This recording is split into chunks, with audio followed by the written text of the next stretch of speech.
Reitoras, reitores, dirigentes, eu sou Diogo Patriota, sou assessor jurídico da Abruc do CRUB e gostaria de conversar com vocês hoje sobre o tema liberdade econômica. Essa ideia já foi positivada pela Constituição e por diversas outras regras dentro do nosso ordenamento jurídico, mas há uma novidade que justifica esse vídeo. A ideia da aprovação tácita e, junto com ela, a edição de portarias pelo Ministério da Educação. E aí eu faço referência à portaria 279 da SERES, Secretaria de Regulação e Supervisão da Educação Superior, e a portaria 783 do Gabinete do Ministro da Educação. Basicamente, de um lado, a lei estabelece que toda atividade econômica que para o seu exercício precisar de uma autorização pública, se o processo administrativo correlato já tiver a sua instrução encerrada, a autoridade administrativa tem que dar uma decisão dentro do prazo legal. E se isso não ocorrer, se considerará tacitamente aprovada aquele empreendimento, aquela atividade. De outro lado, essas portarias estenderam os prazos decisórios do Ministério da Educação em lapsos maiores do que os que são utilizados hoje. Lapsos que variam entre 365 e 600 dias. Pensando sobre esse tema, me parece que pode haver, na perspectiva do Estado, algumas justificativas, e a primeira pode ser estrutural. Simplesmente a lei não considerou que não há pessoal suficiente para dar a quantidade de decisões que seriam necessárias para que se cumpra o prazo previsto na Lei 3874. Eu acho que por trás disso pode haver ainda outra questão, o medo do agente público de ser acusado de improbidade administrativa.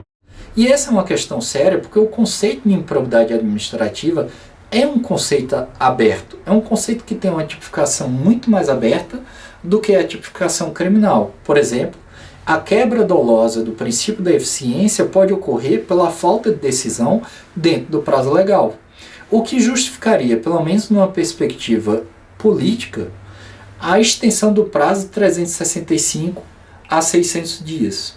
Mas pode haver também outra questão, pode haver núcleos do governo que discordem de uma visão liberal e tenham uma visão keynesiana, uma visão de intervenção que partam do pressuposto que o mercado não é suficiente a si e que ele tem que ter um dirigismo, uma intervenção do Estado para que ele caminhe da forma correta ou da forma que seja útil à sociedade. Eu queria dizer também que existem questões jurídicas que não se encerram na lei ou na Constituição. A Constituição, num primeiro momento, ela tem um efeito reset. Ela faz com que a gente esqueça da história. Mas, se a gente levar em consideração reformas educacionais como a Leôncio de Carvalho, Rivadavia Correia, Francisco Campos ou até a existência das diretrizes curriculares nacionais, nós vamos ver que desde o Império até hoje houve um tensionamento entre a liberdade de se empreender na área da educação e a liberdade do que ensinar. Ora o Estado tinha um papel de protagonista, ora o Estado tinha um papel mais afastado em relação às entidades de educação. E esse movimento se manifesta mais uma vez nesse momento. Eu acredito, no entanto, que se o Ministério da Educação não tiver uma justificativa clara e precisa para a extensão desse prazo, me parece que ambas portarias foram utilizadas para negar a vigência ao princípio constitucional da legalidade. Isso ocorre quando a administração pública usa subterfúgios para que, através desses subterfúgios, ela não tenha que cumprir efetivamente a lei. Então, para que o MEC dê esse voto de confiança em relação à sociedade, me parece que ele tem que justificar precisamente a razão de prazos decisórios serem de no mínimo 365 e de no máximo 600 dias após a instrução do processo. Aqui a gente está falando apenas de prazos decisórios. Eu queria dizer também que essa questão sobre a liberdade econômica, principalmente no setor de educação, ela não é uma questão simples.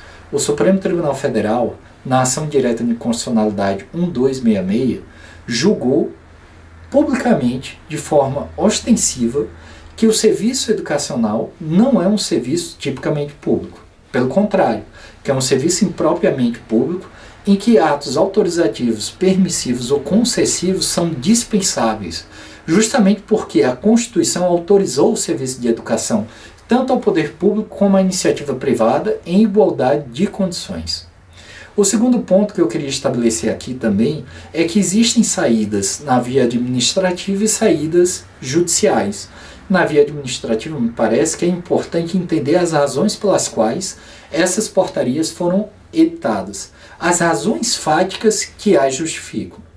De outro lado, se essas razões não forem dadas, existem diversas saídas judiciais, entre elas ações de procedimento comum, que podem tramitar na primeira instância e defender os interesses das associadas, das associações representativas ABRUC e CRUB contra essas portarias, mandado de segurança coletivo, uma vez que essa norma ela tem efeitos concretos, porque ela não precisa de nenhuma outra regra para se fazer aplicar, então os efeitos concretos dela já são sentidos, e inclusive uma ação de controle de constitucionalidade perante o Supremo Tribunal Federal, porque a administração pública não pode se utilizar de atos administrativos, e as portarias são isso, são atos administrativos, para negar na prática eficácia ao princípio da legalidade, negar na prática a vigência do artigo 3º, inciso 9º, da Lei 13.874 de 2020.